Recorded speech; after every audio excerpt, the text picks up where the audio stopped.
Sure. Tell us a story about DJ Dallas. What's he like to work with? DJ is a fantastic guy, really spirited, aggressive player with a varied background in different running back roles.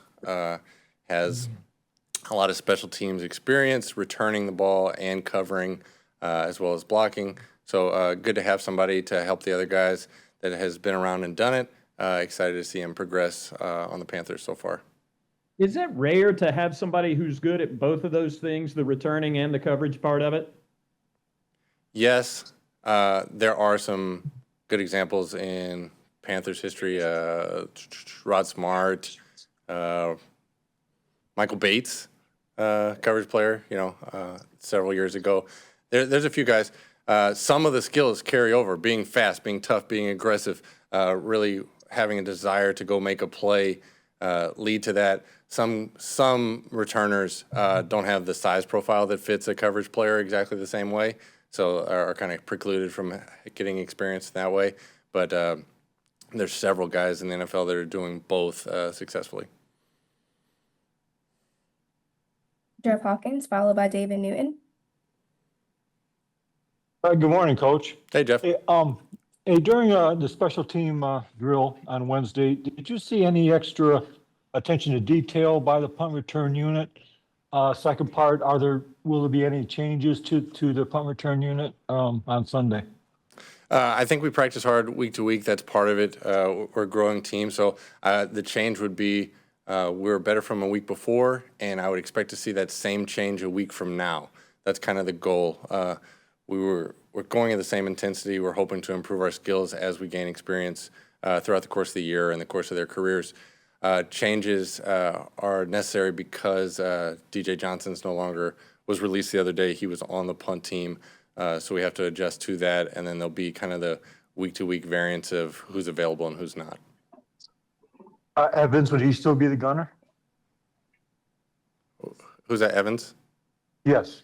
He's on the gunner list for sure. Dalvon Campbell, who was playing the other gunner in that game, was waived injured the other day also. So there are several changes necessitated by roster moves already. Thank you. Sure. Hey, Trace, David here. I haven't talked to you since Sunday. So what happened? I mean, specifically, there seemed to be breakdowns on the punt coverage, and then the receiving team fills the punt down in the 2 or 3 yard line. Just things like a lot of things, collectively went wrong. Yeah, had a tough game in several phases there. Ran into a really good punt returner and didn't get him on the ground a couple times. So that was unfortunate for the punt coverage team. And then on a kind of breezy day in New England, didn't have our best day kicking either, led to some stuff. So we're just kind of working our way through it, trying to get as good as we can each week. That's where we were last week.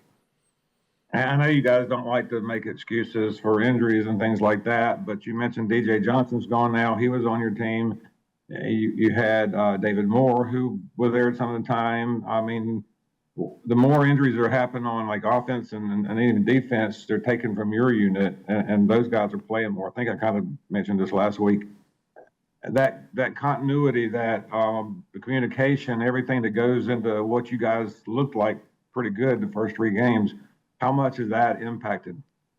Yeah, this comes into play in our conversations quite a bit, Dave, because this happens. It's part of the game on special teams.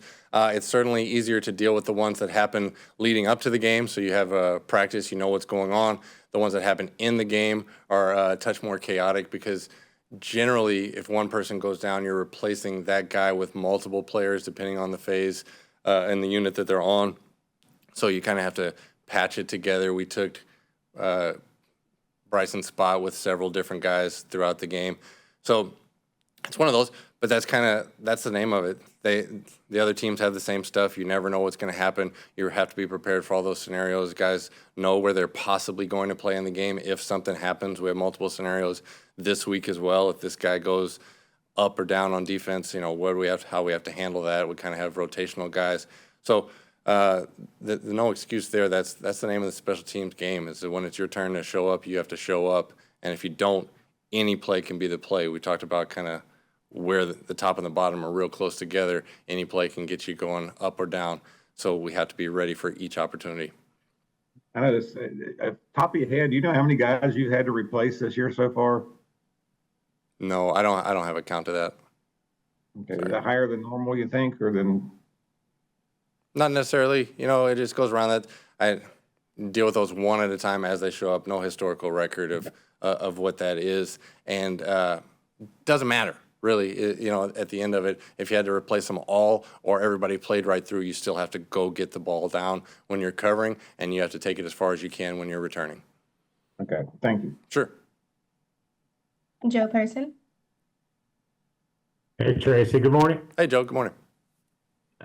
You mentioned the tough day last week. Seeing coaches here, coordinators here and elsewhere after a day like that use a couple more starters on teams. Is that something you're considering this week, especially on the punt coverage?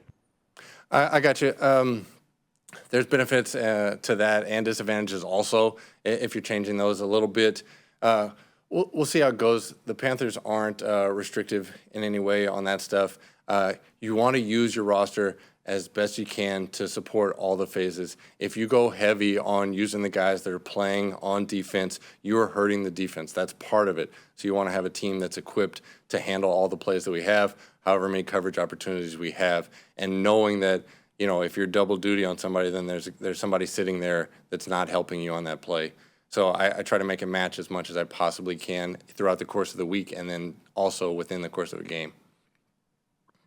And then following up on what Darren was asking about, do you think DJ will be in the mix as a returner, you know, right from the jump? Certainly has a return history, so we're seeing how he fits in with the group we have as we go. Thanks. Sure. Scott Fowler. Hi, Coach. Hey, Scott. I have two. How are you? Great. I have two for you. One is, do you have a sort of exact philosophy on where someone should catch a punt and where they should let it bounce? Like, you know, some people say, put your feet on the 10 and don't go backwards, or the 8 or whatever. What's your feeling on that? Yeah, you'd prefer not to field a ball that's going to go into the end zone. So you play a certain yard line. It's different from team to team. There's also some differences on a grass field, on a turf field, based on how the ball could theoretically bounce. So you have, and then there's also returners over the course of your career that you trust more to, okay, you can play the 8, don't take a step back, or some guys are just starting to play the 10. And then as you're learning how to be a punt returner, also those yard lines aren't drawn in the ceiling. So your head's up in the air. Do you know exactly where you are? Did I go back 5 yards? You know, it's not like when you're swimming freestyle and you can see the lane lines on the bottom of the pool kind of thing. So there's a feel part to all of that. On the particular punt that you're asking about, you'd love for that punt to bounce into the end zone for you and become an extra blocker as a returner.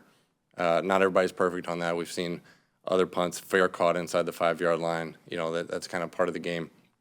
But yeah, the guys certainly, they walk out there with a guideline for sure. Okay. And the other one is, we saw Ryan Fitzgerald finally, his perfect start finally in last week. Just wondered where his headspace is right now and sort of what kind of kicker he is to coach. Yeah, I thought he handled it well, not results-wise, in the game. He hit the PAT, hits the post there, and he kind of came back. He's like, okay, now let's go kind of thing. And he reset, and he felt confident still, felt good. And then the next swing he gets is, 55 left hash, left to right wind, and he didn't hit it that well. And he's come back this week and hit great in practice, and we're going to get a set in the stadium here because we have a home game coming up today. After our practice, he's a worker, and he's going to get back at it. So I had no problem with his game day demeanor or his confidence going forward. So we'll just stay with the process and try to get him as good as he can get. The 55-yarder, it did not get tipped, right? It just didn't hit it right. Yeah, no, sir. No tip.